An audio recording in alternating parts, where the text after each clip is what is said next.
SmackDown Live. Now, SmackDown Live, in my opinion, was just a tad bit better than Monday Night Raw. I enjoyed SmackDown Live this week. It started off with a tribute to King Kong Bundy. King Kong Bundy unfortunately passed away. King Kong Bundy was in the WWE during the late 80s and the early 90s. We also know, if you watched the hit show Married with Children, he did a few guest appearances on there. But King Kong Bundy, he was known for his big match against Hulk Hogan, man. He had a huge feud against Hulk Hogan, and he had a career that spanned 3 decades. So rest in peace to King Kong Bundy. And we kick off, we have Daniel Bryan. Now we kick off with Daniel Bryan. Daniel Bryan, alongside Eric Rowan, walks down to the ring. He walks down and he doesn't say anything. He just points to the Titantron, and they talk about what happened last week. Now, we know about Kofi Kingston. Last week, he was a part of a contract signing, and it was supposed to be his opportunity for his very first WWE one-on-one championship opportunity. But when he was just about to sign a contract, out comes Vince McMahon coming out saying that he has an obligation to the fans to make the best matches possible. So he replaced Kofi Kingston with Kevin Owens. And Kevin Owens comes down, signs the contract. A lot of people didn't know what to make out of this. But anyway, Daniel Bryan is in the ring, and he talks about how he sat in the seat last week, and he said absolutely nothing. He really didn't say anything at all, man. You kind of forgot that Daniel Bryan was even there. But he said that he sat there and he watched as Vince McMahon replaced Kofi Kingston with Kevin Owens for that championship match. And he talked about Kevin Owens. He talked about Kevin Owens doesn't deserve a WWE title opportunity because he is a nobody. And he says that he is a nobody, and that makes him dangerous because when you're a nobody, you don't have anything to lose. And he talked about how Kevin Owens is just like all of those people out there. I mean, trying to get some heel heat on that. And he said he's just like all of you, and out comes Kevin Owens. And Kevin Owens talked about how he didn't want to replace Kofi Kingston. He didn't want to step on anybody's toes, but now that he got his opportunity, he is going to become WWE champion. He talked about being out of action for 5 months and watching it, the product at home as a fan. He became a WWE fan or a member of the WWE universe, and he watched it, and he seen Daniel Bryan throw the original WWE championship in the trash, and he knew that he had to come to SmackDown Live to stop Daniel Bryan. So it seems like WWE is all in with Kevin Owens being a face. So that explains a lot, because last week we didn't know what to think of it. We was wondering like what was going to happen with KO. Is he a heel? Is he a face? So we got some clarity on that. It seems that he is a face. So anyway, he gets into the ring and he tries to go towards Daniel Bryan, and Eric Rowan steps in front of Daniel Bryan, and Kevin Owens asks him, "You have a problem, Redwood?" And that's when it all started. That's when Kevin Owens started to beat up on Eric Rowan. Eric Rowan tried to attack Kevin Owens, but he ended up going over the top rope, and Kevin Owens went towards Daniel Bryan. He tackled Daniel Bryan, and he started wailing on him. So Daniel Bryan gets to his feet. Kevin Owens gets to his feet, tries to hit Daniel Bryan with the Stone Cold Stunner. Daniel Bryan blocks it. Eric Rowan gets back to his feet, and he pushes Kevin Owens down to the ground. Just enough time for Daniel Bryan to make his escape, and they leave ringside. Now, this right here was a good segment. I think that, like I said, we got clarity where Kevin Owens stands. It was a good promo by Daniel Bryan. Daniel Bryan right now is clearly leading the sleigh, man. He is clearly leaving the sleigh. He is the Rudolph the Red-Nosed Reindeer of WWE right now. He's probably doing some of the best work out of all WWE superstars.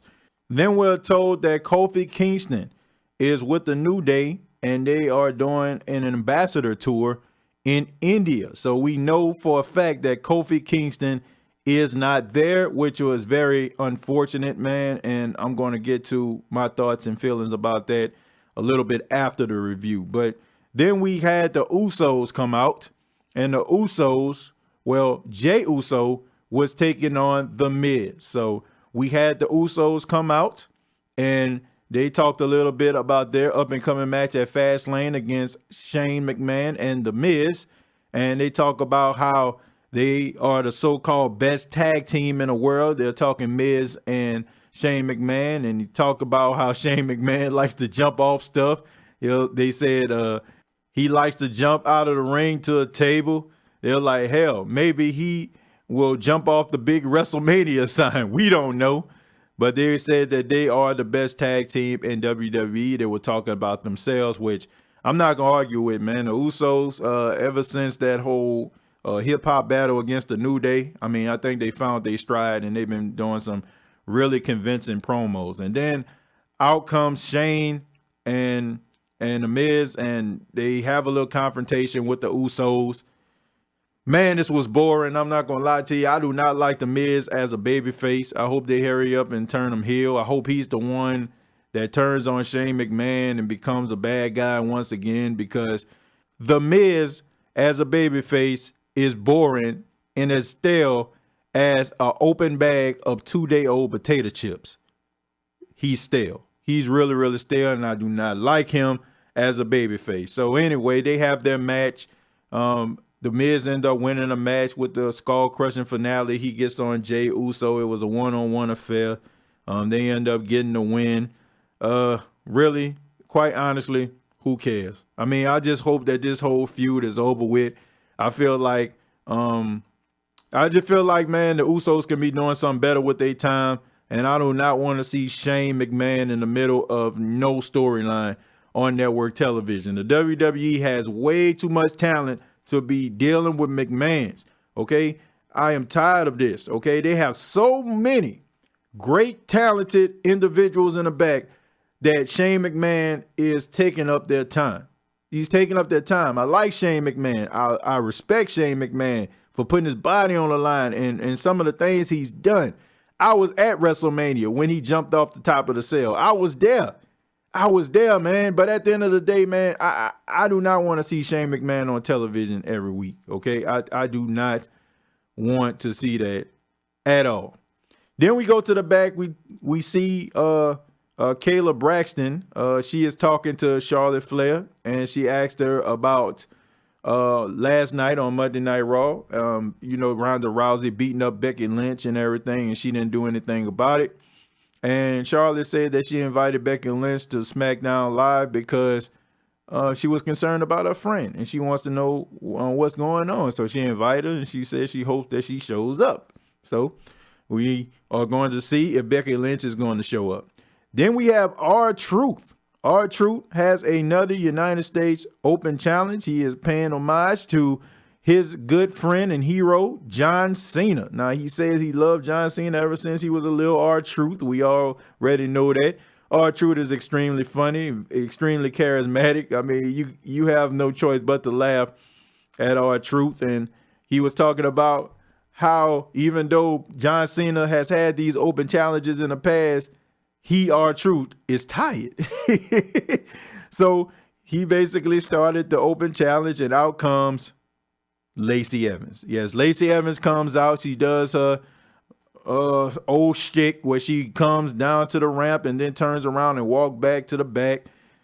And RTruth thought that was the challenge. He asked her to come back. He said, "You don't want none?" But anyway, he thought that was the challenge. He said, well, she didn't want any, so let me go ahead and shut it down. And Carmella kind of hyped him up and said, no, John Cena was willing to put his title on the line. So that wasn't a real challenge. So RTruth opened the challenge up again, and out comes Samoa Joe. And when Samoa Joe music hit, I'm talking about the whole mood change. I think everybody in the building was like, oh, snap, man, could this be?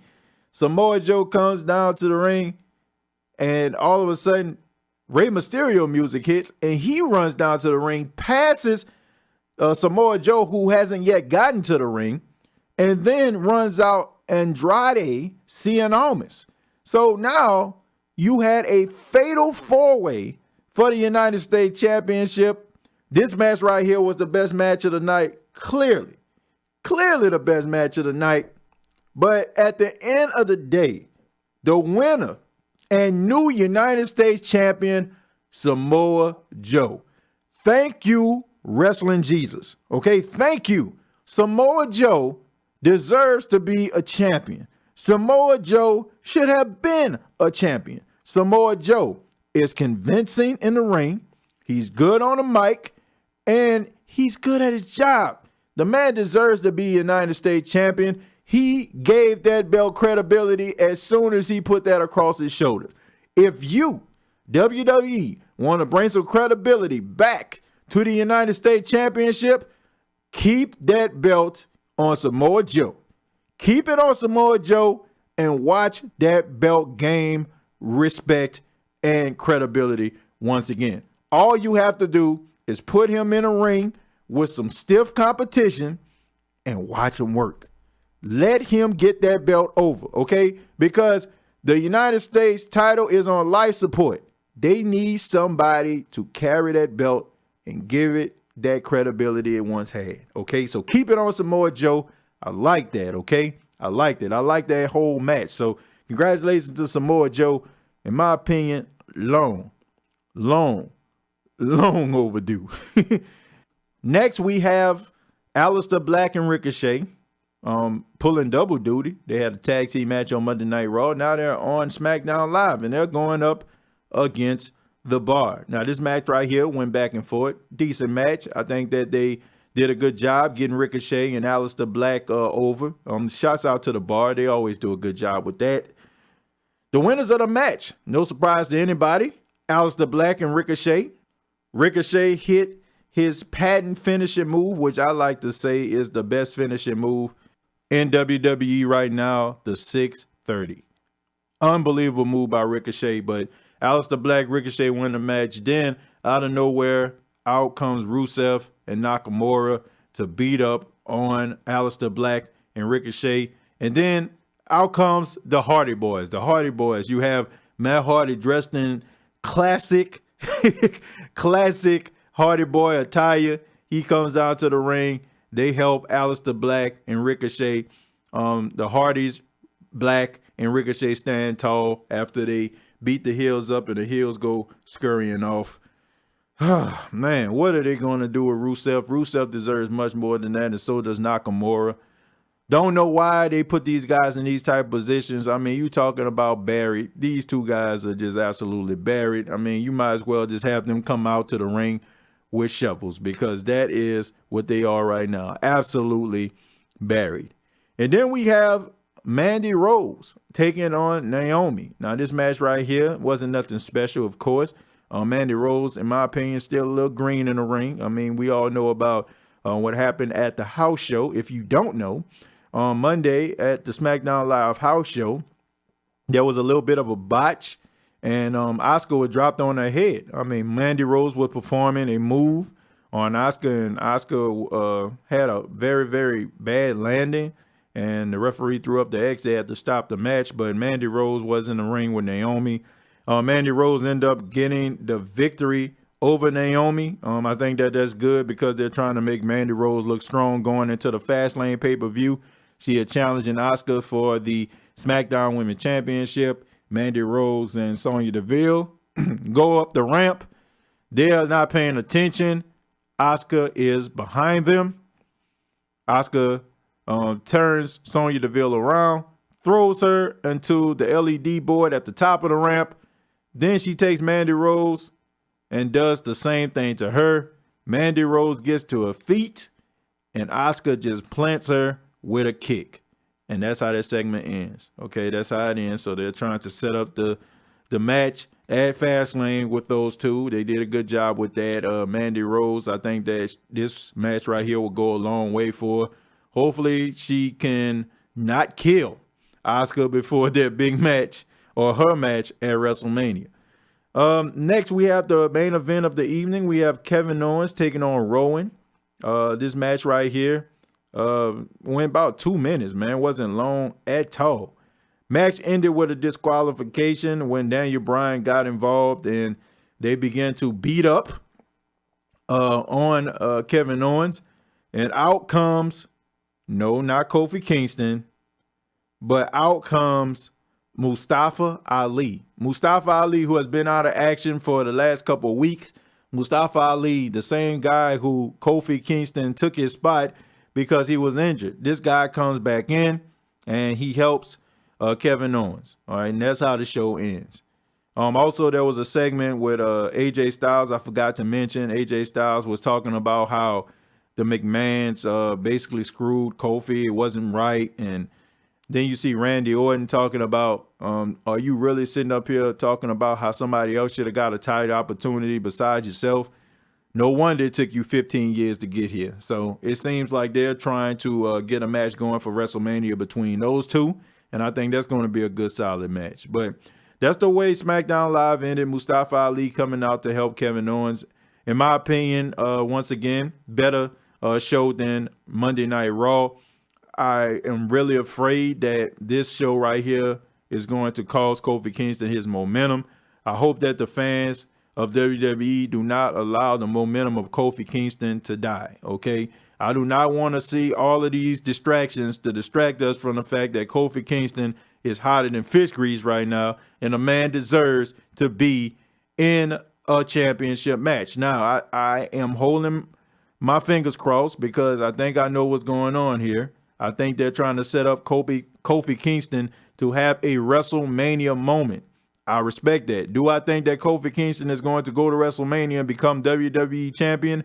No. No, I do not. Do I feel like he is going to get that match? Yes, I do. But I do not want to see his momentum getting killed, and I don't want to see Mustafa Ali getting away. Mustafa Ali deserves a championship opportunity down the line. He is that good in the ring, but I don't want him to kill the momentum of Kofi Kingston. I'm not concerned too much about Kevin Owens because I really just feel like Sami Zayn is going to come back and cause him that match. I really do. And I think that's going to set up a match between those two where Sami Zayn is the heel and Kevin Owens is the babyface. Those two are going to take on each other and give everybody a dream WrestleMania match. Those two going one-on-one. But that was the SmackDown Live review, and this has been TJ Knows Wrestling Podcast. Please follow me on Twitter at TJay Jones8, TJay Jones8.